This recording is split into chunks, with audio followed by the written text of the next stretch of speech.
നമുക്ക് ടേസ്റ്റിയായ ഒരു വടാപ്പാവ് ഉണ്ടാക്കിയാലോ?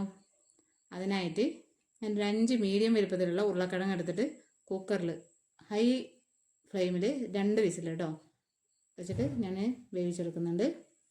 ഇത് ചെറുതായിട്ടൊന്ന് കടിക്കാവുന്ന വിധത്തിലാണ്, നന്നായി വെന്ത് ഉടഞ്ഞിട്ടില്ല, ചെറുതായിട്ടൊന്ന് കടിക്കാവുന്ന വിധത്തിലാണ് വേവിച്ചെടുക്കുന്നത്.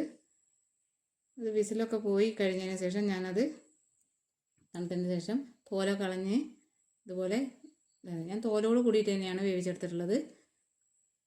നല്ലോണം കഴുകിയതിന് ശേഷം തോലോട് കൂടിയിട്ടാണ് വേവിച്ചിട്ട്, ഉപ്പൊന്നും ഇട്ടിട്ടില്ല കേട്ടോ. അങ്ങനെ വേവിച്ചെടുത്തതിന് ശേഷം തോല് കളഞ്ഞ് ഇതുപോലെ ഉടച്ചെടുക്കുന്നുണ്ട്. അതിനുശേഷം ഞാനൊരു പാൻ വെച്ചിട്ട് അതിലേക്ക് അത് ചൂടായപ്പോൾ കടുക് പൊട്ടിച്ചതിന് ശേഷം ഒരു മീഡിയം വലുപ്പത്തിലുള്ള സവാള എടുത്ത് കൊത്തി അരിഞ്ഞ് അതിലേക്ക് ഇട്ട് കൊടുക്കുന്നുണ്ട്. അതുപോലെ തന്നെ കുറച്ച് ഒരു ഇഞ്ചി കഷ്ണം കൊത്തി അരിഞ്ഞിട്ട് ഇട്ട് കൊടുത്തിട്ടുണ്ട്.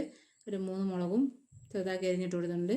പിന്നെ കുറച്ച് ഉപ്പ്, 1/2 ടീസ്പൂൺ മഞ്ഞൾപ്പൊടി ഇട്ട് ആ മഞ്ഞളുടെ പച്ചമണം മാറി വരണം കേട്ടോ. അതുവരെ ഇളക്കി കൊടുക്കുന്നുണ്ട്. പിന്നെ നമ്മൾ ഒരു 1/4 ടീസ്പൂൺ കായത്തിൻ്റെ പൊടിയാണ് ഇട്ട് കൊടുക്കേണ്ടത്. ഞാൻ ഇവിടെ തന്നെ വറുത്ത് പൊടിച്ച പൊടിയാണ് കേട്ടോ. അപ്പോൾ അതും കൂടി ഇട്ട് കൊടുത്തിട്ട് ഞാൻ നല്ലോണം ഇളക്കി കൊടുക്കുന്നുണ്ട്. അതിന് ശേഷം നമ്മൾ ഈ ഉടച്ച് വെച്ചിട്ടുള്ള കിഴങ്ങ് അതിലേക്ക് ഇട്ടിട്ട് നല്ലോണം ഇളക്കി കൊടുക്കണം.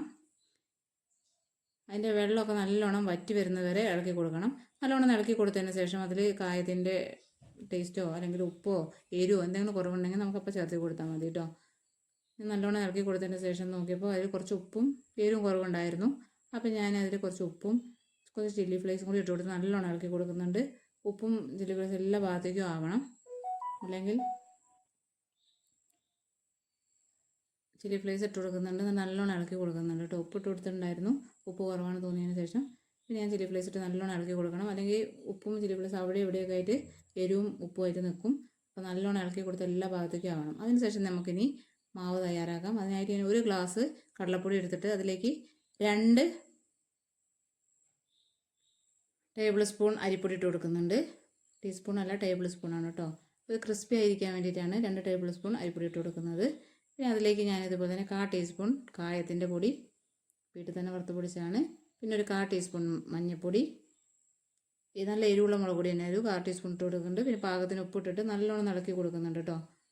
ഇത് നമ്മൾ നല്ലോണം ഇളക്കി കൊടുത്ത് കട്ടയെ കുറച്ച് നല്ലോണം കുറച്ച് വെള്ളം ഒഴിച്ചിട്ട് നല്ലോണം ഇളക്കി കൊടുക്കുകയാണ് ചെയ്യുന്നത്. പെട്ടെന്ന് കൂടുതൽ വെള്ളം ഒഴിച്ച് കഴിഞ്ഞാൽ പിന്നെ നമ്മൾ പിന്നെയും പൊടി ചേർക്കാൻ നിൽക്കണം. അപ്പോൾ കുറച്ച് വെള്ളം ഒഴിച്ചിട്ട് കട്ടയെ കുഴച്ച് നല്ലോണം ഇളക്കി കൊടുക്കുന്നതാണ് നല്ലത്. നല്ലോണം ഇളക്കി കൊടുത്തൊരു ദോശയുടെ മാവിൻ്റെ പരിവാണ് വേണ്ടിയിട്ട്. അപ്പോൾ കുറച്ച് വെള്ളം ചേർത്ത് നമ്മൾ ഇളക്കി കൊടുത്തൊരു ദോശമാവിൻ്റെ ബാറ്റർ ആകുമ്പോൾ അതിൽ ഇനി ഉപ്പോ എരിവോ കായത്തിന് ടേസ്റ്റ് എന്തെങ്കിലും കുറവുണ്ടെങ്കിൽ അപ്പോൾ നമ്മൾ ചേർത്ത് കൊടുത്താൽ മതി. അപ്പോൾ ആദ്യം തന്നെ ഒരുമിച്ചിടരുത്, കുറച്ചിട്ട് കൊടുത്താൽ മതി. ഇപ്പോൾ എന്തെങ്കിലും ടേസ്റ്റ് കുറവുണ്ടെങ്കിൽ അപ്പോൾ ചേർത്ത് കൊടുത്താൽ മതി കേട്ടോ. നമ്മുടെ ഇത് റെഡി ആയിട്ടുണ്ട്. അതിലേക്ക് വേണ്ട ഫില്ലിങ് റെഡി ആയിട്ടുണ്ട്. അപ്പോൾ ഞാനത് നല്ല തണുത്തതിന് ശേഷം ഞാനത് ഇതുപോലെ ഉരുളകളാക്കി വെക്കുന്നുണ്ട് കേട്ടോ. നമ്മുടെ മസാല വടാപാവിൻ്റെ, അപ്പോൾ അത് ഞാൻ ഉരുളകളാക്കി വെക്കുന്നത്. പക്ഷേ ഇതിൽ കുറച്ച് വെള്ളം കൂടുതലായിരുന്നു. അപ്പോൾ ഞാൻ ആദ്യം ഫ്രൈ ചെയ്തെടുത്തപ്പോൾ എനിക്ക് എണ്ണയിൽ നിന്ന് കിട്ടുന്നുണ്ടായിരുന്നില്ല. അപ്പോൾ ഞാൻ ഇത് ഒന്നെങ്കിൽ നമ്മൾ പിന്നെ ഒന്നും കൂടി ഫ്രൈ ചെയ്ത് ഈ വെള്ളം കളയണം. ഇല്ലാന്നുണ്ടെങ്കിൽ നമ്മൾ കുറച്ച് വെള്ളത്തിൻ്റെ കൂടുതലേ ഉള്ളൂ എന്നുണ്ടെങ്കിൽ കുറച്ച് കടലപ്പൊടി ചേർത്തിട്ട് ഒന്ന് കുഴച്ചെടുത്താൽ മതി. പക്ഷേ കൂടുതൽ വെള്ളത്തിൻ്റെ കണ്ടൻറ്റ് ഉണ്ടെന്നുണ്ടെങ്കിൽ ഒരിക്കലും നമ്മൾ കൂടുതൽ കടലപ്പൊടി ചേർക്കരുത്. അപ്പോൾ ആ കടലപ്പൊടി ടേസ്റ്റ് ആയിരിക്കും കൂടുതലുണ്ടാവും, അപ്പോൾ ഒരു ടേസ്റ്റ് ഉണ്ടായിരിക്കില്ല. അപ്പോൾ ഞാനിതിൽ കുറച്ച് കടലപ്പൊടി ചേർത്തിട്ടൊന്ന് കുഴച്ചെടുത്തപ്പോൾ പിന്നെ പാകമായി ഉണ്ടായിരുന്നു. എന്നിട്ട് ഞാനിതെല്ലാം ഇതുപോലെ മാവിൽ മുക്കി ഫ്രൈ ചെയ്തെടുക്കുന്നുണ്ട് കേട്ടോ. ഞാനൊരു മീഡിയം ഫ്ലെയിമിലിട്ടിട്ടാണ് ഫ്രൈ ചെയ്തെടുത്തിട്ടുള്ളത്.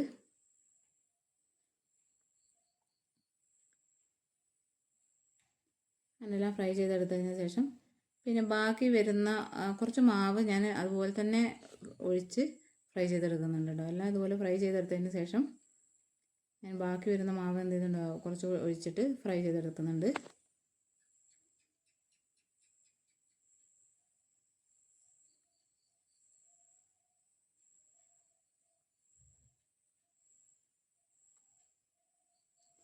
ബാക്കി മാവ് ഇതുപോലെ ഒഴിച്ചിട്ട് ഞാൻ ഫ്രൈ ചെയ്തെടുത്തിട്ടുണ്ട് കേട്ടോ.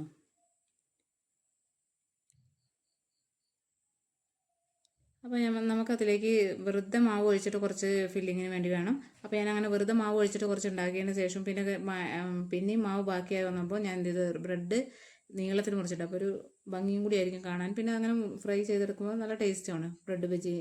അപ്പോൾ അതുപോലെ ബ്രെഡ് നീളത്തിൽ മുറിച്ചിട്ട് മാവിൽ മുക്കിയിട്ട് ഫ്രൈ ചെയ്തെടുത്തിട്ടുണ്ട് കേട്ടോ. അങ്ങനെ ബാക്കിയുള്ള മാവും കൂടി ഞാൻ അങ്ങനെ അങ്ങോട്ട് മുക്കി പൊരിച്ചു. പിന്നെ എക്സ്ട്രാ വന്നത് ലാസ്റ്റ് കുറച്ച് ആ ബ്രെഡിൻ്റെ പൊടിയൊക്കെ ഉള്ള കുറച്ച് മാവ് ബാക്കി എനിക്ക് വന്നിട്ടുള്ളൂ. അതും കൂടി ഞാൻ അതിലേക്ക് അതുപോലെ തന്നെ ഒഴിച്ച് ഫ്രൈ ചെയ്തെടുക്കുകയാണ് ചെയ്തിട്ടുള്ളത് കേട്ടോ. അപ്പോൾ അതിൻ്റെ കുട്ടികൾക്ക് ബ്രെഡിൻ്റെ മസാല കൂടുതൽ ഇഷ്ടമായിട്ടുണ്ടായിരുന്നു. അതുകൊണ്ട് തന്നെ അതിൽ എക്സ്ട്രാ നമ്മൾ ഫില്ലിങ് കഴിഞ്ഞിട്ട് ബാക്കിയുള്ളതും ഇതൊക്കെ അവർ കഴിച്ചു. അത് അതിൽ ഇപ്പോൾ ഇത് ബ്രെഡ് വെറുതെ ഇങ്ങനെ പൊരിക്കുന്നത് തന്നെ ഒരു ബ്രെഡ് വെച്ച് അതുപോലെ അതിപ്പോൾ നമ്മൾ ഇതിലേക്ക് വേണ്ട ചട്നി റെഡിയാക്കണം അല്ലേ. ഈത്തപ്പഴം ഇട്ട ചട്നിയും പിന്നെ പുതിനേൻ്റെ മല്ലിച്ചപ്പ് ഇട്ട ചട്നിയും. അപ്പോൾ അത് അതിലേക്ക് മുക്കി കഴിക്കുമ്പോൾ നല്ല ടേസ്റ്റ്. അതുകൊണ്ട് അത് നമ്മുടെ മാവൊക്കെ റെഡി ആയിട്ടുണ്ട്. ബാക്കിയുള്ളത് ഞാൻ ഇതുപോലെ തന്നെ വെറുതെ ഒഴിച്ച് ഫ്രൈ ചെയ്തെടുക്കുന്നുണ്ട്. പിന്നെ നമുക്കിനി അതിലേക്ക് നമുക്ക് മുളക് ഫ്രൈ ചെയ്തെടുക്കണം. അതായത് ഫ്രൈ ചെയ്ത് കോരിയതിന് ശേഷം നമുക്കിനി ആ ഒരു ഇതിലേക്ക് ഞാനൊരു 4 മുളക് എടുക്കുന്നുള്ളൂ കേട്ടോ. കുട്ടികൾക്ക് എരിവുണ്ടാകും, കുട്ടികൾക്ക് വേണ്ട എന്നുള്ളത് കൊണ്ട് തന്നെ ഞാൻ 4 മുളക് എടുക്കുന്നുള്ളൂ. 4 മുളക് അതിൻ്റെ നടുവിൽ ചെറുതായിട്ടൊന്ന് മുറിച്ച് കൊടുത്തിട്ടാണ് ഞാൻ ഫ്രൈ ചെയ്തെടുക്കുന്നത്. പിന്നെ ഇനി അതിലേക്ക് വേണ്ട ചട്നി റെഡിയാക്കാം. അതിനായിട്ട് ഞാൻ മല്ലിച്ചപ്പ് എടുക്കുന്നുണ്ട്. എത്രയാണോ മല്ലിച്ചപ്പ് എടുക്കുന്നുണ്ട് ആ ഭാഗം മതി കേട്ടോ. പുതിനയില കുറച്ച് മതി. പിന്നെ എരിവിനായി പച്ചമുളക്, പിന്നെ പുളിക്ക് നാരങ്ങ നീരാണ് ഉപയോഗിക്കുന്നത്. പിന്നെ പാകത്തിന് ഉപ്പ്, പിന്നെ ഉള്ളത് കുറച്ചൊരു നുള്ളു പഞ്ചസാര ഇടണം കേട്ടോ. അപ്പോഴാണ് അതിൻ്റെ ടേസ്റ്റ് വരിക. എന്നിട്ട് ഞാൻ നല്ലോണം അരച്ചെടുക്കുന്നുണ്ട്. അപ്പോൾ നമ്മുടെ ചട്ടണി റെഡി ആയിട്ടുണ്ട്. ഇനി നമുക്കതിലേക്ക് ഈത്തപ്പഴത്തിൻ്റെ ചട്ടണി ഇല്ല പുളി വാർന്നുള്ള ആ ഒരു മധുരവും പുളിയും കൂടെയുള്ള ചട്ടണി ഉണ്ടാക്കിയെടുക്കാം, എരിവും പുളിയും കൂടി.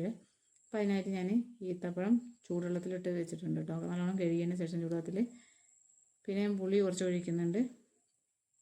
ഇതിൽ മധുരവും എരിവാണ് മുന്നിട്ട് നിൽക്കേണ്ടത്. അതുകൊണ്ട് തന്നെ ഞാൻ കുറച്ച് മധുരത്തിന് കുറച്ച് ശർക്കരയും കൂടി ഇട്ട് കൊടുക്കുന്നുണ്ട്. പിന്നെ കുറച്ച് മതി, കാരണം ഈത്തപ്പഴം നമ്മൾ ഉപയോഗിക്കും ഈത്തപ്പഴത്തിൽ തന്നെ മധുരമുള്ളത് കൊണ്ട് നമുക്ക് കുറച്ച് മതി കേട്ടോ. അപ്പോൾ ഞാൻ കുറച്ച് ശർക്കര ഇട്ടിട്ടുണ്ട്. ബാക്കി ഞാൻ ഈത്തപ്പഴം നല്ലോണം കഴുകി ചൂടുവെള്ളത്തിലിട്ടാണ് അത് ഇട്ട് കൊടുക്കുന്നുണ്ട്. പിന്നെ പുളിയാണ് വേണ്ടത്. പുളി ഞാൻ ഇതുപോലെ ചൂടുവെള്ളത്തിൽ ഇട്ടതാണ്. അത് ഞാൻ അതിലേക്ക് ഈത്തപ്പഴം ഇട്ട് കൊടുക്കുന്നുണ്ട്. അതുപോലെ പുളിവെള്ളം ഒഴിച്ച് കൊടുക്കുന്നുണ്ട് കേട്ടോ. ഞാൻ പുളി ചൂടുവെള്ളത്തിൽ ഒഴിച്ചാണ് അതും ഞാൻ നല്ലോണം പിഴിഞ്ഞ് അതിലേക്ക് ഒഴിച്ചു കൊടുക്കുന്നുണ്ട്. പിന്നെ നമുക്ക് ആ ഒരു മധുരം ബാലൻസ് ചെയ്യാനും ഒക്കെ വേണ്ടിയിട്ട് ഒരു തുള്ളി ഉപ്പിട്ട് കൊടുക്കണം. പിന്നെ ഇതിൽ മുന്നിട്ട് നിൽക്കേണ്ടത് എരിവാണ്. അപ്പോൾ ഞാൻ ഇതിൽ മുളക് പൊടി ഇട്ട് കൊടുക്കാം. മുളക് പൊടി ഞാൻ സാധാ എരിവുള്ള മുളക് പൊടിയാണ് ഇട്ട് കൊടുത്തിട്ടുള്ളത്. അതുകൊണ്ടൊരു 1/4 ടീസ്പൂൺ ഇട്ട് കൊടുത്തിട്ടുള്ളൂ. അരച്ച് കഴിഞ്ഞതിന് ശേഷം വേണമെങ്കിൽ എരിവ് നോക്കിയിട്ട് വേണമെങ്കിൽ ഇട്ട് കൊടുക്കാം. ഇട്ട് കൊടുത്തിട്ട് ഒന്നും കൂടി അരച്ചെടുത്താൽ മതി. പിന്നെ ഇത് ഒന്ന് കളർ കിട്ടണമെന്നുണ്ടെങ്കിൽ കാശ്മീരി മുളക് പൊടി ഇട്ട് കൊടുക്കുന്നതാണ് കേട്ടോ നല്ലത്. ഞാൻ എരിവുള്ള മുളക് പൊടി തന്നെയാണ് ഇട്ട് കൊടുത്തിട്ടുള്ളത്. അപ്പോൾ നിങ്ങൾക്ക് കാശ്മീരി മുളക് പൊടി ഇട്ടുന്നുണ്ടെങ്കിൽ അത് ഇട്ട് കൊടുക്കാം കേട്ടോ, കുറച്ചുകൂടി കളർ ആവശ്യമുണ്ടെന്നുണ്ടെങ്കിൽ. അപ്പോൾ ഞാനിത് കുറച്ച് കുറുന്നനെയാണ് അരച്ചെടുത്തിട്ടുള്ളത്. ഞാൻ ഇതുപോലെ കുറച്ച് കുറുന്നനെ അരച്ചെടുത്തിട്ടുണ്ട്. അപ്പോൾ നമ്മളുടെ 2 ചട്ടണിയും റെഡി ആയിട്ടുണ്ട്. ഈത്തപ്പഴത്തിൻ്റെ ഇത് നല്ല ഒരു എരിവും പിന്നെ മധുരവും ഒക്കെ ഇങ്ങനെ മുന്നിട്ട് നിൽക്കുന്ന നല്ല ടേസ്റ്റുള്ള ചട്ടണി. മറ്റേത് പുതിനേൻ്റെ ടേസ്റ്റും മല്ലിച്ചപ്പിൻ്റെ ടേസ്റ്റും ഒരു ചെറിയൊരു മധുരവും എരിവും ഒക്കെ ആയിട്ടുള്ളൊരു ചട്ടണി. രണ്ടും നല്ല ടേസ്റ്റാണ്. അപ്പോൾ എനിക്ക് വടപ്പാവിൻ്റെ ബണ്ണ് കിട്ടിയിട്ടില്ല. അപ്പോൾ സാധാ ബണ്ണാണ് ഞാൻ കയറി ഒരു സൈഡിൽ ഈ നമ്മുടെ പുതിനയിലൊക്കെ ഇട്ട ചട്ടണിയും മറ്റേ സൈഡിൽ നമ്മുടെ ഈത്തപ്പഴമൊക്കെ വെച്ചുള്ള ചട്ടണിയും വെച്ച് കൊടുക്കുന്നു. പിന്നെ അതുപോലെ ഈ വട ഉണ്ടാക്കിയത് ഉള്ളിൽ വെച്ച് കൊടുക്കുന്നുണ്ട്. അതുപോലെ ബ്രെഡ് ഫ്രൈ ചെയ്തത് ഞാൻ വെച്ച് കൊടുക്കുന്നു. പിന്നെ മുളക് ഫ്രൈ ചെയ്തത്, പിന്നെ വെറുതെ മാവ് ഫ്രൈ ചെയ്തതും കൂടി ഉള്ളിൽ ഫില്ലിങ്ങായി വെച്ച് കൊടുത്തിട്ടാണ് ഞാൻ ഇത് റെഡിയാക്കിയിട്ടുള്ളത്. കുട്ടികൾക്കൊക്കെ നല്ല ഇഷ്ടമായി. പിന്നെ ബാക്കി വന്ന ബ്രെഡ് ബജിയും മസാലയൊക്കെ ഈ മാവിൽ ഇത് ചട്ടണി കുട്ടികൾക്ക് നല്ല ഇഷ്ടമായത് കേട്ടോ. കാരണം എരിവും മധുരവും ഒക്കെ ഉള്ളതുകൊണ്ട് തന്നെ കുട്ടികൾക്ക് നല്ല ഇഷ്ടമായതാണ്. അപ്പോൾ നല്ല ടേസ്റ്റാണ്. അപ്പോൾ നമ്മുടെ വടാപ്പമൊക്കെ റെഡി ആയിട്ടുണ്ട് കേട്ടോ, നല്ല ടേസ്റ്റാണ്. അപ്പോൾ എല്ലാവരും ഉണ്ടാക്കി നോക്കണം, എന്നിട്ട് അഭിപ്രായം പറയണം. Thank you.